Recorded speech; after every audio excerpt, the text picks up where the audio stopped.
Hello everyone, this is सृजन गुजरिस्ट and आज मैं एक वीडियो लेके आया हूँ फंडामेंटल राइट्स के ऊपर। सो फंडामेंटल राइट्स क्या होते हैं? What do you mean by fundamental rights?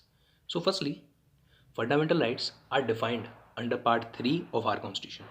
Okay, अब फंडामेंटल राइट होते क्या हैं, हम इस बारे में बात करने वाले हैं। सो फंडामेंटल राइट कुछ ऐसे राइट्स हैं जो कि हमें प्रोवाइड कराए गए हैं by the very constitution, by the supreme constitution of India, right. So अपने इंडिया में कुछ राइट्स ऐसे हैं जो कि आदमी को बाय बर्थ मिलते हैं, ठीक है। उसके लिए उसे कोई भी मतलब बड़ी जगह या छोटी जगह ऐसा कोई मतलब उसकी पोस्ट से रिलेशन ही नहीं है। ये कुछ ऐसे राइट्स हैं जो कि इर्रेस्पेक्टिव ऑफ एवरीथिंग मिलते हैं उसे, राइट। मतलब उसे मिलते ही मिलते हैं बाय आवर कॉन्स्टिट्यूशन। सो अब मैं बताता हूँ कौन कौन से राइट्स हैं। बेसिकली 6 तरह के राइट्स हैं जो कि प्रोवाइड कराए गए हैं अपने कॉन्स्टिट्यूशन के द्वारा एक व्यक्ति के लिए। सो स्टार्ट करते हैं। पहला राइट है उसमें राइट टू इक्वालिटी। अब इससे आपको नाम से ही समझ में आ रहा होगा कि इक्वालिटी का मतलब हर व्यक्ति एक है, राइट। सारा का सारा समाज एक है, सारे लोग एक है, कोई भी छोटा बड़ा नहीं है ऑन एज, सेक्स, रिलीजन, इन सब से लेके कुछ कुछ भी लेना देना नहीं है। Everyone is equal in this country, ठीक है। ये हमारे कॉन्स्टिट्यूशन के द्वारा प्रोवाइड किया गया है। ये हमारा पहला राइट है, फर्स्ट फंडामेंटल राइट्स, ठीक है, जो पार्ट 3 में प्रोवाइड कराएगा ना कॉन्स्टिट्यूशन के में, ठीक है। अब ये कहाँ से कहाँ तक है? Article 14 to 18 provided under right to equality, ठीक है। इसमें सारे राइट टू इक्वालिटी के ही आर्टिकल आते हैं। इसके बाद सेकंड है राइट टू फ्रीडम। मतलब हर व्यक्ति आज़ाद है, मतलब जो भी जैसा करना चाहे it's free, right.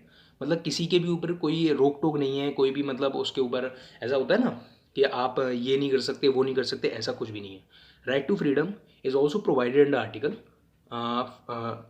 19 to 22, right, ठीक है। अब हम बात करते हैं तीसरे की, राइट अगेंस्ट एक्सप्लॉयटेशन। मतलब अगर किसी भी व्यक्ति का एक्सप्लॉयटेशन हो रहा है इन सोसाइटी, इन ऑफिसेज और इन एनीवेयर, ठीक है, वो रिपोर्ट कर सकता है because it harms it fundamental rights which is provided under part 3। So right against exploitation is provided under article 23 to 24।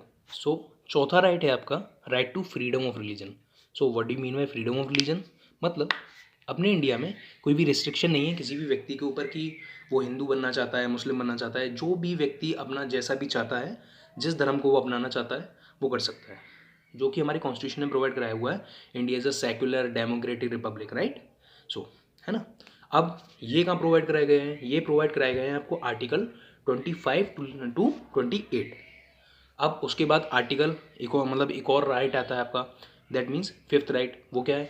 Cultural and educational rights. मतलब जो भी व्यक्ति अपने जिस भी कल्चर को फॉलो करता है, पंजाबी है ना, हिंदू है, जो भी है, सिख है, ईसाई है, जैसे भी जो भी उनके कल्चर्स हैं, या फिर एजुकेशनल, मतलब जो भी व्यक्ति इंडिया में कहीं भी किसी भी यूनिवर्सिटी में एजुकेशन लेना चाहता है तो उस पर कोई रिस्ट्रिक्शन नहीं है, ठीक है। ऐसा नहीं बोलेंगे कि आप क्या कहते हैं, आप पंजाबी हैं तो आप वहाँ उसमें एडमिशन नहीं ले सकते, या आप ये हैं तो ऐसा नहीं कर सकते, ऐसा कोई भी रिस्ट्रिक्शन नहीं है।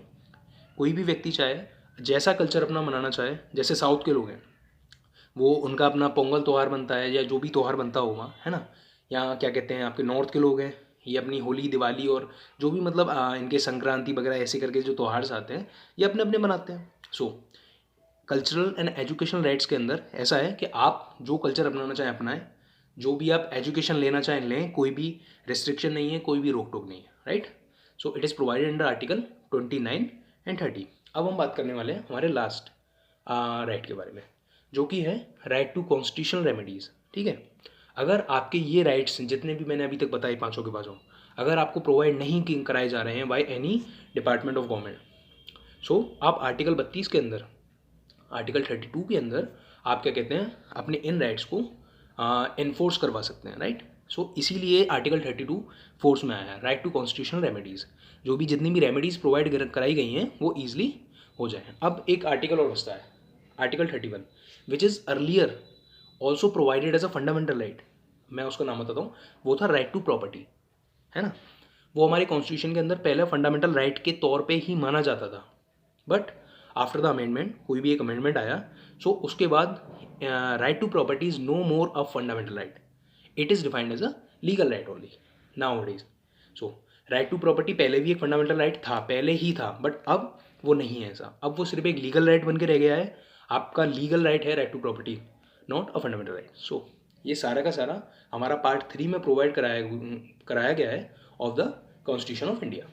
सो वीडियो हेल्पफुल लगी हो तो इसमें लाइक, सब्सक्राइब और थैंक यू ज़रूर, सब्सक्राइब ज़रूर करें। Thank you.